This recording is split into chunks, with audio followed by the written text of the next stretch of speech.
Army document that's a intelligence document that says that they could have a UFO land in the backyard of a bunker, and they could see it, and they could see the little guys getting Right, out and yeah. walking around. The next day, they would get out and say that was nothing more than swamp gas, and there were pieces of the swamp gas breaking off from the larger piece that looked like people, but that's all it was. There's nothing to it. And because, you know, they are already set in their own innovation of themselves, their inner sanctum, their security blanket. The security blanket. They go ahead and hit up on this because they feel secure, because they are the highest form of intelligence among the species known as the human race. Right.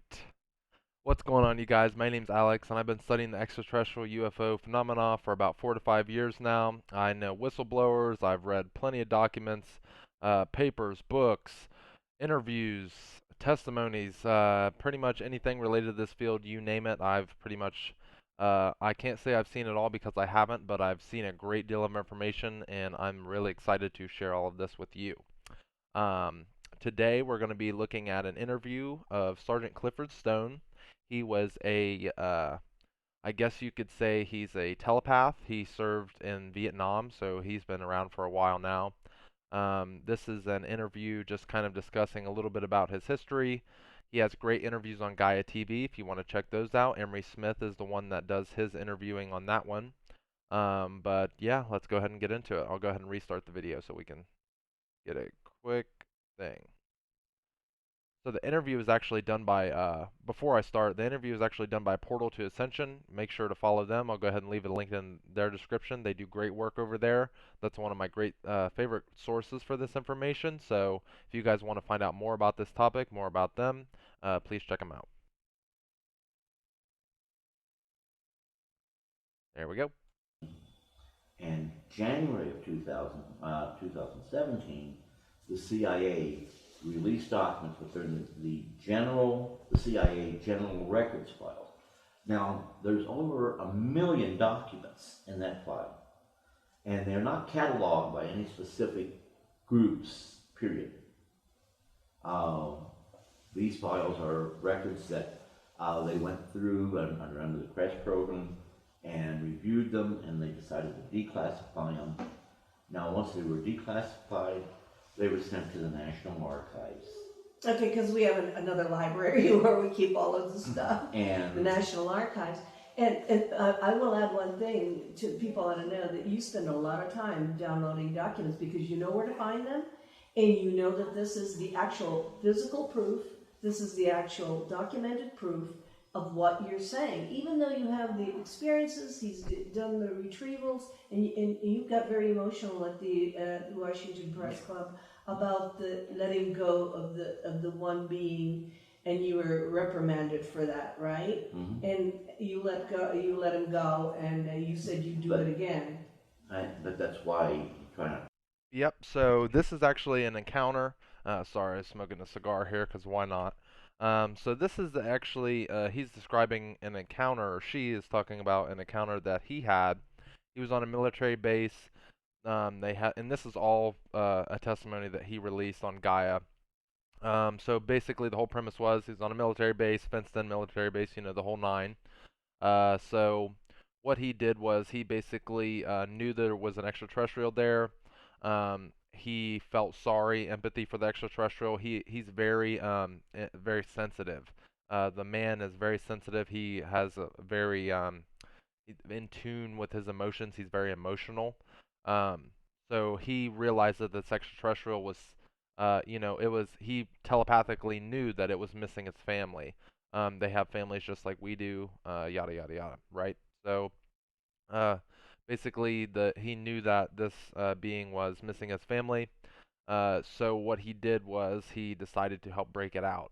He basically made an excuse to get everybody evacuated from the building, and then once everybody was out, they went in through the back door. He opened up a little slide under the fence, and this is a long time ago. I'm sure these areas probably aren't even around anymore, or if they are, they're more secure. I can't exactly recall which area it was. I'd have to watch the interview again. I'm just giving you a premise of what he's talking about. So basically, he let this extraterrestrial climb under the fence, where it was like a little divot hole, if you will. And then he asked the extraterrestrial, like, why can't you get beamed up here? And they said they have to leave the fence. So as soon as the extraterrestrial got outside of the fence, he was beamed up and then never to be seen again. And then Clifford Stone said, he got in trouble for it and everything, and said that, sorry, sir, to his commanding officers. He said sorry that that he did that, but he felt like he had to do that, and he would do it again if he had to. That just kind of shows you um, this gentleman right here is a rebel, if you will. He basically broke I guess it was under laws, but they're not even supposed to exist, so how can there be laws around them, right?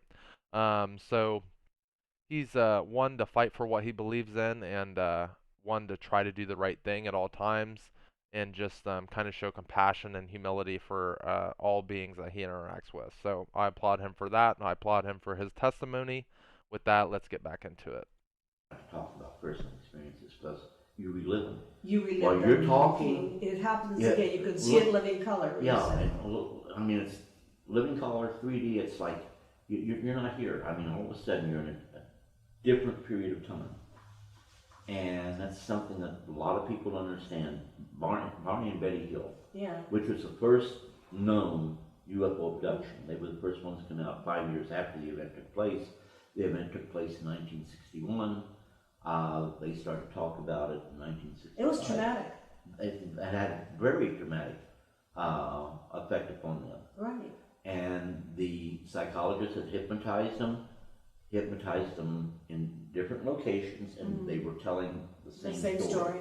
And the one thing I want to point out here, because I think it's very significant that everyone overlooks, Betty Hill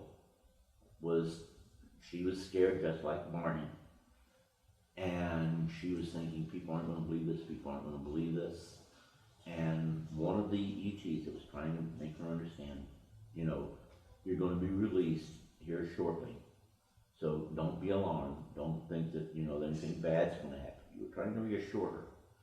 And she's saying, but no one's going to believe this. No one's going to believe this ever happened. Yeah. And she saw this book, very strange book. Yeah, there was a book there, and she wanted to take it. And she said, I want to take that book. Right. That way I can prove that I was here. That I was here, and this really did happen. Yeah. And the ET that was trying to go ahead and calm her down says, you can have the book. When you leave, you can take it with you. Now, the entity that seemed to be in charge came up and said, no, she can't have the book. When they leave here, they cannot have any recollection that this incident ever occurred. But she did have a star map, and she did see certain stars that weren't under hypnosis. Under she went ahead and drew a map that clearly pointed out right. that the visitors came from a location approximately 37.5 light years from planet Earth, known as State of Reticulum 1 and 2. Yes. And when she drew that map, no one, and this is very important, because of the people who are the debunkers came out later on. But first, let's get what really happened. 65, she draws the map. 69, Marjorie Fish, I believe her name was. Marjorie Fish. She went ahead and did all these various options. Calculations on and voila, she came up with that the map that Betty Hill drew, it fit perfectly. Yeah. So that came out, and all the, God forgive me for what I'm about to say, all the idiots want to go ahead and want it to be that UFOs don't exist, there's nothing to them, they're crazy. But I think the reason why, I don't know, do you agree, is they can't handle it? We can't handle it. No, they can't handle it. Well, they can't handle it. I mean, there's even, I can show you an Army document that's a intelligence document that says that they could have a UFO land in the backyard of a bunker, and they could see it, and they could see the little guys getting out and walking around. The next day they would get out and say that was nothing more than swamp gas, and there were pieces of the swamp. Nothing to see here. Nothing to see here at all. It's all just in your imagination. It's all a dream. Never happened. Gas breaking off from the larger piece that looked like people, but that's all it was. There's nothing to it. And because, you know, they are already set in their own innovation of themselves, their inner sanctum, their security blanket. The security blanket. They go ahead and hit up on this because they feel secure, because they are the highest form of intelligence among the species known as the human race. And if there's something out there that is got a greater degree of intelligence that did not originate on this planet, then they feel threatened. Yep, that just goes to show you how fragile the human ego is. And I guess I maybe in that situation from these top people that are privy to this information, you know, maybe they do feel that way. They feel kind of inferior, and so that they try to combat this with you know, the secretive technology that they're using to try to just like I released a video about Eric Hecker, um, about blue or green laser beams going into space, is working in Antarctica, and that there was a sense of the Raytheon, the military contractor that owns the neutrino array down there. Um, Basically, they're preparing for something. They're scared of something, and they have false backup mechanisms that will wipe out all biological life in Antarctica if they deem it necessary. So that just goes to show you the level of preparedness and the level of seriousness that people take this. And this is obviously, I'm not too sure if this is unclassified or classified or what have you, but he was talking about it in his testimony, which you can go watch. That's my last video from this one.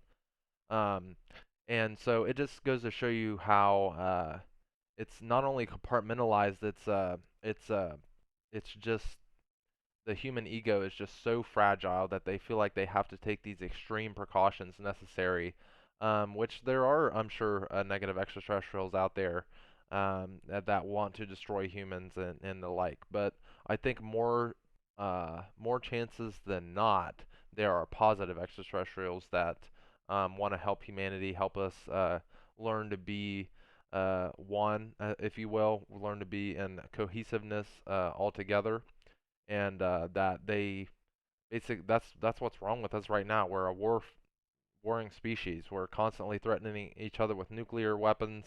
We're constantly fighting over each other's race. Constantly fighting over things that are really trivial, money. That honestly, none of that really even matters at the end of the day. And unless we learn to work in cohesiveness and work as one, then we will never really truly be capable of going to the stars. So, yeah. Yeah, because it can't handle it. Well, And not only that, but in your case, it really affected your family in your life. oh, yeah. I mean, it does change your life. It isn't easy. My kids could not understand. I was supposed to be a clerk, Yeah, right. and I went on a lot of TDY. That meant What's TDY? TDY is temporary duty, which Temporary means I duty. had to do volunteer work. Yeah. When it took me 6 months to get my wife and kids there in Vietnam, or there in Your wife is Vietnamese. yeah, Yeah, but to get them in Germany with me. Yeah. And when I got them to Germany with me, I got them there on a Friday, and what happens, I'm told that on Monday I'm going out on TDY Temporary duty. temporary duty situation, Okay. and they couldn't tell me how long it was going to be. I said, wait a minute, I just got my family here, you know, they don't know. What do I tell them? What do I tell them? Yeah. And that wasn't their problem. Wow. So the whole situation is, here it was, that Monday I had to go, and fortunately I had some good soldiers living in the housing area where I live that helped take care of the family. And I had some people, I'll go ahead and say this much, the Inspector General of the Department of the Army flew in from Washington, was in charge of what was going on there. And I'll say it right up front, I wasn't always a good soldier, you understand what I'm saying? I went ahead, I spoke up for what I felt. No one's going to tell me that you have to believe this way, you have to do that. I would not go ahead and breach security, but at the same time, no one's going to live my mind rent free. Yeah. And that right there is a term you're going to hear me say all the time. Don't let anyone live in your mind rent free. And you know, control your life. Well, that's it. As much as you can. This situation, you know, I mean, I've seen service members who took their own life because all of a sudden they're confronted with something that all their lives they were taught doesn't exist. Right. The same, and you know, people hate it when I bring up God, but I have to do this. The same God that created us created them. Absolutely. I mean, it's logical. I think it's logical. Why would he just create human beings? Yeah, and if you don't believe in God, there's one thing you have to stop to think of. You know, even they will tell you that which you call God exists. We cannot tell you which religion is true and correct. I'm Catholic, and I'm going to die Catholic. Absolutely. And even scientists like head NSA scientist, which I'll make a video about. His name is A.R. Borden. He released a lot of papers in Physics Life Group that is absolutely groundbreaking as far as physics is concerned. I believe this one's in the 90s. This is completely different than any physics that you've been ever seen in school. This is probably 100 years advanced. And he, through his studies and what he worked in his classified programs, were as such that there is a God. Now, they won't tell you what religion's right because they're all right. I mean, it's all in their own way that they're all correct. And if they would say that which one was right, that makes you combat the other ones that you deem as wrong. And we already have enough division as it is on the planet, so it would just cause more rifts than it would be necessary. Especially religion. Religion is one of the closely held things that a lot of people have.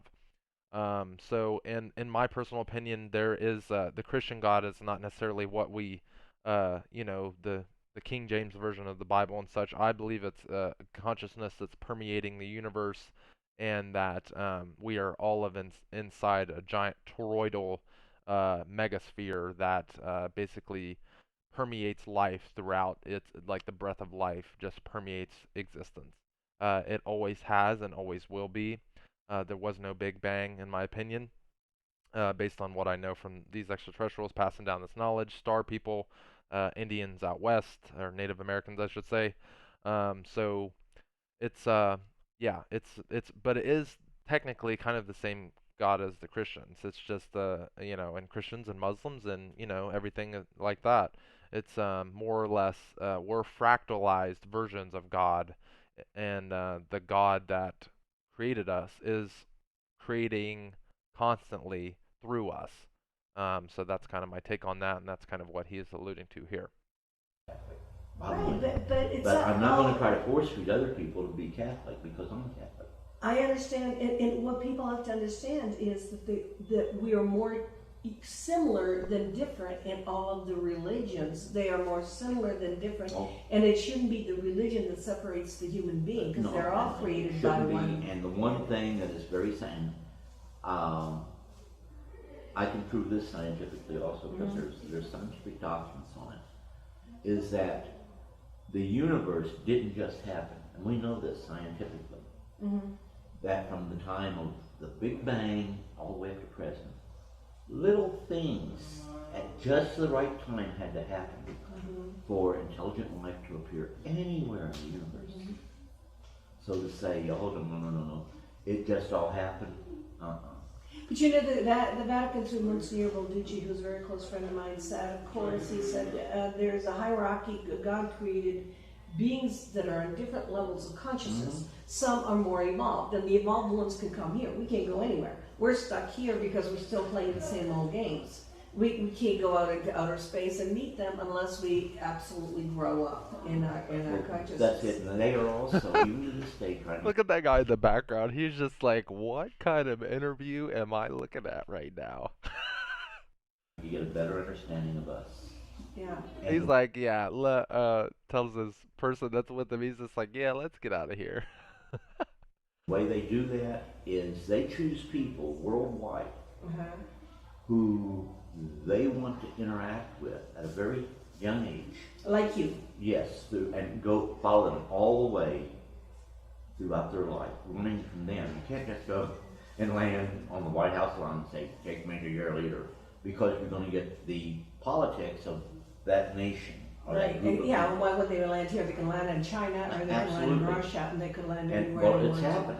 I mean, you know the school where the children were saying Yeah, that they were that's in saying. Africa. Yeah, I'll that's in tell you Africa. right up front what was happening there. They were picking children, Yes, that they and would I can follow. prove this now. That would go ahead that they were going to follow throughout their lives Yeah. to learn about those various cultures To and learn subcultures. about them, yes. It's like anthropology. It's like, I mean, it's logical. I see it as logical. People, because sometimes they see it through the filter of religion, think it's bad or good. Are they bad or good? Are they here to take your soul? Are they here to kill you? Are they here to do this? Because we think like that. We have that thinking. Yeah. Are you bad or good? And if they came here and saw what we were doing right now, they'd come to the conclusion we were all bad. Yeah. I mean, They're- if they Yep. watch some of They're them. very concerned what we're doing right now. I'll tell Yeah. you right now, and you know me well, Paul. You Yeah. know me for many years. I don't get active about, you know, political things and Yeah, I all know. that good stuff. I mean, Yep. I vote because Yeah. I have a mouth, and as long as God can let me hold a pen in my hand, I'm going to let politicians know when I'm dissatisfied with some of the things they do. But as far as whether it's a Republican or Democrat that wins, that's immaterial to me. Whoever's in charge, and I feel they're doing something wrong, they're going to hear from me. This year, this presidential election, I can show you on the document. I know where you're going. They became very concerned I'm sure they about this. I'm going to tell you right now. They saw us, and I think they may even still be on that little kick, if I can call it that, of being very concerned about we are closer today after this last election to a thermonuclear Nuclear war. exchange than I know. ever before. I realize that, Cliff, and I'm so glad you're sitting next to me, because I think that people need to understand that this is no game. This is not No. a game. It's not entertainment. Ufology is not entertainment. It is not a game. It is an interchange with cultures that are much more evolved, that are trying to warn us. Don't go down that road. We've been there. Yep. This is what I was talking about earlier. We threaten each other with nuclear weapons, and I made some conversations about this in earlier videos about the power of nuclear strikes against basically the harmonics of the universe. When you create a nuclear blast, it creates a rift in space-time, and this disrupts the flow of everything. Is everything. Everything is vibration. The only reason you're seeing anything right now is because the electromagnetic signals are bouncing off of whatever you're looking at, and then your brain is deciphering them into solid objects. They are nothing. The theory that we're living in a simulation, that's kind of alluding to this, but it's not a simulation. That's reality. What underlies this veil of reality? That's what the Maya believed in, the ancient Mayans. There's this veil that's over our vision right now. That's not truly reality. This is where things like psychedelics come in. DMT, dimethyltryptamine, which is what that stands for. Uh, when you consume these psychedelics, you're able to see outside the veil of traditional reality. Does that mean that it doesn't exist? Not necessarily. It's kind of the same token as dreams. If you go somewhere in your dream, does that mean it never happened, or does that mean it's not real? That's not necessarily true either. So, um, there's especially, I don't want to get into too political stuff, but yes, we are closer than we ever have been to nuclear strikes. And yeah, I'm not a total fan of this administration, the Biden administration. I'll just leave it at that. But and I'm not necessarily pro-Trump either. You know, it's kind of the situation where it's the lesser of two evils, in my opinion. But um, yeah, interesting things. That's why this disclosure stuff is very. That's why I'm talking about this right now. I'm doing my best to post every day, to share what I know with you guys, what I've studied. I tell everybody that I know about this stuff in person. I think it's my, you know, I really enjoy this. I feel like I have a mission to share this with everybody. Whether there's one person watching this or 1,000 or 10,000, I think that you should be aware of this information. Your family should be at least be aware of its existence, because this information has been kept a secret from you. And I don't think that's fair to you, your family, or your children potentially that you could have in the future. So that's why I make these videos. With that, I'm going to go ahead and leave this interview. I'm going to go ahead and post the original source interview down below so you can go check that out for yourself. It's a 30-minute interview. We only watched about 12 minutes or so. But with that, I appreciate you guys checking in, and I will see you in the next one. Peace out.